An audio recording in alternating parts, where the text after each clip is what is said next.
Ezekiel, Kabanata 28.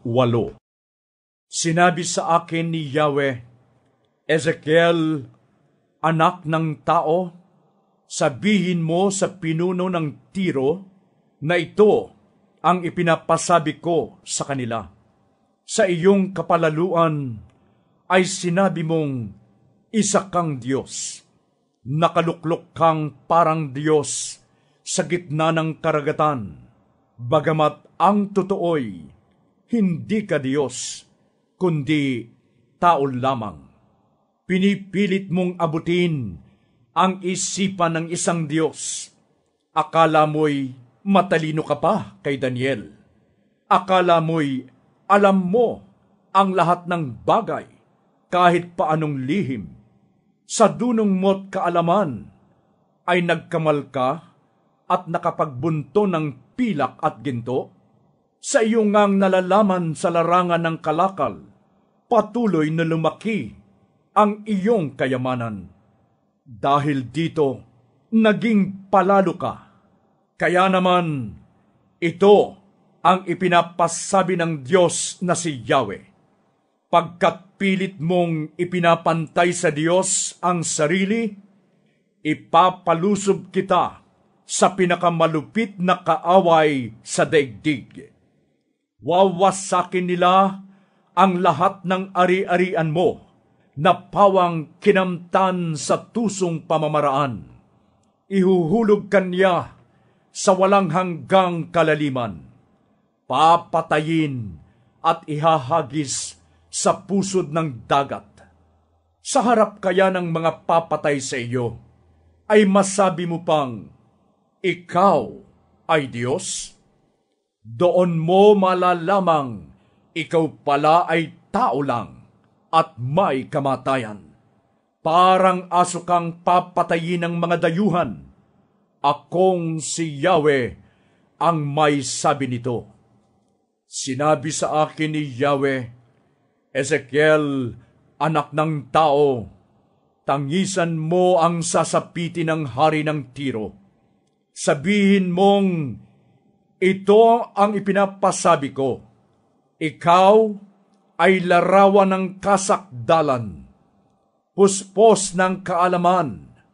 Ang ganda mo'y walang kapintasan. Tulad mo'y nasa paraiso ng Diyos, sa hardin ng Eden.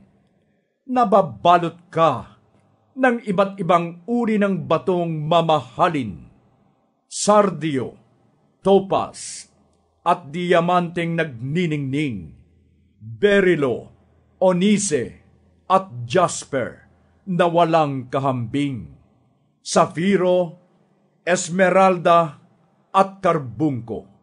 Ginto ang iyong enggasto, at ang pagkaukit dito ay inihanda noong una pa nang isilang ka sa mundo.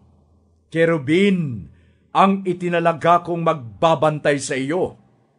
Nasa ituktok ka ng aking banal na bundok. Ang nilalakaran mo'y mga batong kumikinang. Wala kang kapintasan mula pa ng isilang hanggang sa maisipan mong mamuhay sa kasamaan. Nang lumakas ang kalakal mo, natuto kang sumuway at namuhay sa kasalanan. Kaya ipinagtabuyan ka mula sa aking banal na bundok. Pinalayas ka ng kerubin sa kinatatayuan mong mga batong kumikinang. Naging palalo ka dahil sa iyong kagandahan. Ginamit mo sa kasamaan ang iyong karunungan para mapatatag ang iyong katayuan. Kaya ibinagsak kita sa lupa upang maging babala sa ibang mga bansa dahil sa masamang pamamaraan ng iyong pangangalakal na salaula ang templo at nadumihan. Kaya ipinatupok kita sa apoy. Nilamon ka nga nito at nakita ng lahat na ikaw ay naging abo. katapusan mo na. Mawawala ka na ng lubusan. Lahat ng bansang nakakakilala sa iyo ay takot na matulad sila sa iyong sinapit. Sinabi sa akin ni Yahweh, Ezekiel, anak ng tao, humarap ka sa Sidon at magpahayag laban sa kanya. Sabihin mong ito ang ipinapasabi ko, Sidon, ako ay kaaway mo. Pupurihin ako ng mga tao dahil sa gagawin ko sa iyo. Pagkatapos kong parusahan ang lahat ng naninirahan sa iyo, makikilala nilang ako si Yahweh at ipapakita ko na ako ay banal. Padadalhan kita ng mga sakit. Ang mga lansangan mo ay matitigmak ng dugo. Sa kabi-kabila, patay ang makikita dahil sa pagkumpay ng tabak, ng walang pakundangan, at makikilala ninyong ako si Yahweh. Sinabi ni Yahweh, alinman sa mga bansang humahamak noon sa Israel ay hindi na magiging tinik na magpapahirap sa kanya. Kung magkagayon, makikilala nilang ako si Yahweh. Ipinapasabi pa ng Panginoong Yahweh, kapag natipon ko ng muli ang Israel mula sa iba't ibang panig ng daigdig, malalaman ng lahat ng bansa na ako ay banal.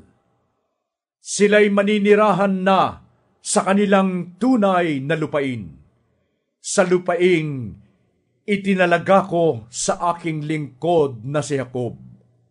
Doon magtatayo sila ng kanilang tahanan at magtatanim ng mga halaman.